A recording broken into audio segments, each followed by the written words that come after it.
Assalamualaikum warahmatullahi wabarakatuh. Perkenalkan, nama saya Lisa Apriani dengan NPM 5021079, kelas 4F, mata kuliah Telaah Kurikulum, dosen pengampu Bapak Tio Gusti Satria, Magister Pendidikan. Baiklah, di sini saya akan menyampaikan materi yaitu perbedaan dan perubahan kurikulum 1947 sampai kurikulum merdeka. A. Kurikulum 1947. Kurikulum pertama lahir pada masa kemerdekaan ini memakai istilah bahasa Belanda Leerplan, artinya rencana pelajaran. Istilah ini lebih populer dibanding istilah kurikulum bahasa Inggris. Perubahan arah pendidikan lebih bersifat politis dari orientasi pendidikan Belanda kepentingan nasional. Ciri utama pada kurikulum ini adalah menekankan pada pembentukan karakter manusia Indonesia. Di dalam kurikulum 1947 hanya memuat dua hal pokok saja, yaitu daftar mata pelajaran beserta jam pengajaran dan garis-garis besar pengajarannya. B. Rencana belajar terurai 1952. Kurikulum 1952 menjadi penyempurnaan dari kurikulum sebelumnya dan diberi nama Rencana Pelajaran Terurai tahun 1952. Hal yang paling menonjol sekaligus menjadi ciri khas kurikulum ini adalah konsep tematik, yaitu setiap pelajaran dihubungkan dengan kehidupan sehari-hari. Silabus mata pelajaran menunjukkan secara jelas orang guru mengajar satu mata pelajaran. C. Kurikulum 1964. Kurikulum 1964 disebut Rencana Pendidikan 1964. Fokus kurikulum ini adalah Pancawardhana yang meliputi pengembangan daya cipta, rasa karya, karsa, dan moral menurut Humalik 2024.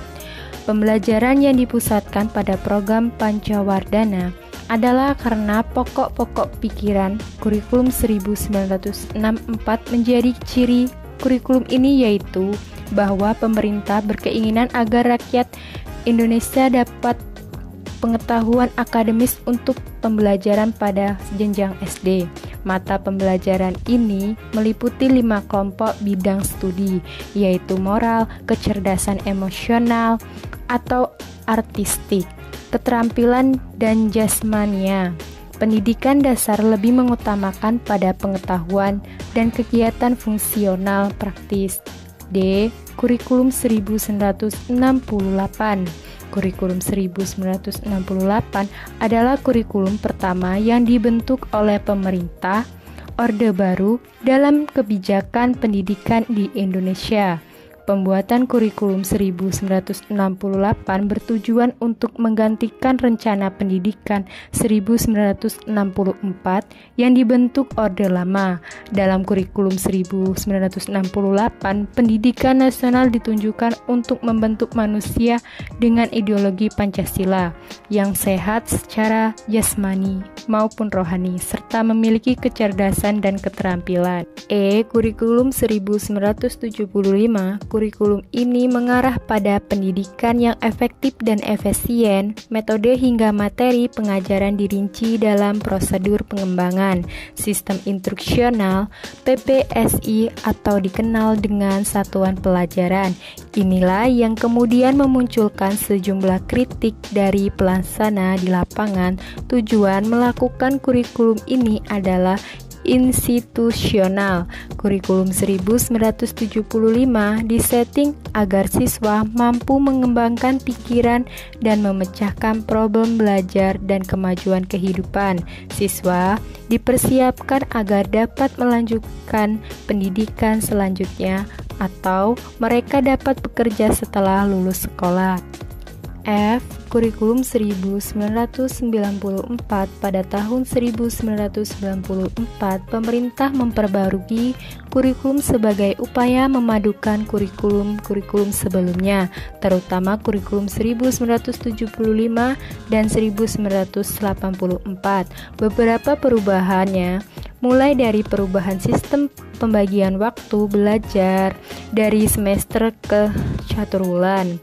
Kurikulum 1994 bersifat populis, yaitu yang memperlakukan satu sistem kurikulum untuk semua siswa di seluruh Indonesia. Kurikulum ini bersifat kurikulum inti sehingga daerah yang khusus dapat mengembangkan pengajaran sendiri. G. Kurikulum 2004, kurikulum berbasis kompetensi atau kurikulum 2004 adalah kurikulum dalam dunia pendidikan di Indonesia yang mulai diterapkan sejak tahun 2004. Walau sudah ada sekolah yang mulai menggunakan kurikulum ini sejak sebelum diterapkannya, tujuan kurikulum ini memberi peluang kepada sekolah dan guru untuk menunjukkan profesionalitasnya dalam berperan serta mengembangkan kurikulum dan bukan sekedar pelaksana. Kurikulum 2006 atau KTSP. Pada kurikulum ini, guru lebih diberikan kebebasan untuk merencanakan pembelajaran sesuai dengan lingkungan dan kondisi siswa serta kondisi sekolah berada di hari ini disebabkan kerangka dasar atau KD, standar kompetensi dan kompetensi dasar SKKD. Setiap mata pelajaran untuk setiap satuan pendidikan telah ditetapkan oleh Departemen Pendidikan Nasional. Tujuan kurikulum ini adalah memandirikan dan memberdayakan satuan pendidikan melalui pemberian otonomi kepada lembaga pendidikan dan mendorong sekolah untuk melakukan pengambilan keputusan secara partisipasi dalam pengembangan kurikulum. Kurikulum 2013.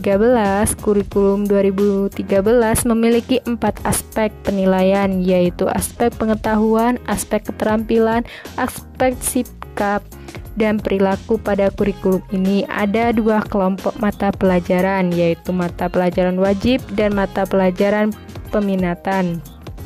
Tujuan kurikulum ini adalah mempersiapkan manusia Indonesia agar memiliki kemampuan hidup sebagai pribadi dan warga negara yang beriman, produktif, kreatif, inovatif, dan efektif, serta mampu berkontribusi pada kehidupan bermasyarakat, berbangsa, bernegara, dan berhadapan dunia. Dan yang terakhir, kurikulum merdeka. Kurikulum merdeka yang sebelumnya disebut sebagai kurikulum prototipe dikembangkan sebagai kerangka kurikulum yang lebih fleksibel.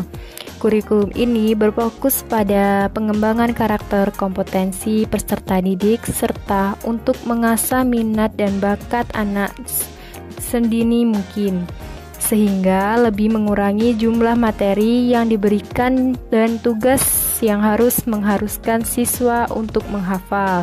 Adapun tujuan kurikulum merdeka belajar adalah sebagai berikut: mengembalikan otoritas sekolah dan pemerintah daerah untuk mengelola sendiri pendidikan yang sesuai dengan kondisi di daerahnya, mempercepat pencapaian tujuan pendidikan nasional dan menyiapkan tantangan global era revolusi. 5 prinsip pembelajaran kurikulum merdeka. 1. Kondisi peserta didik. 2. Pembelajar sepanjang hayat. 3. Holistik. 4. Relevan. 5. Berkelanjutan. Sekian, terima kasih. Saya akhiri, wabillahi taufik wal hidayah. Wassalamualaikum warahmatullahi wabarakatuh.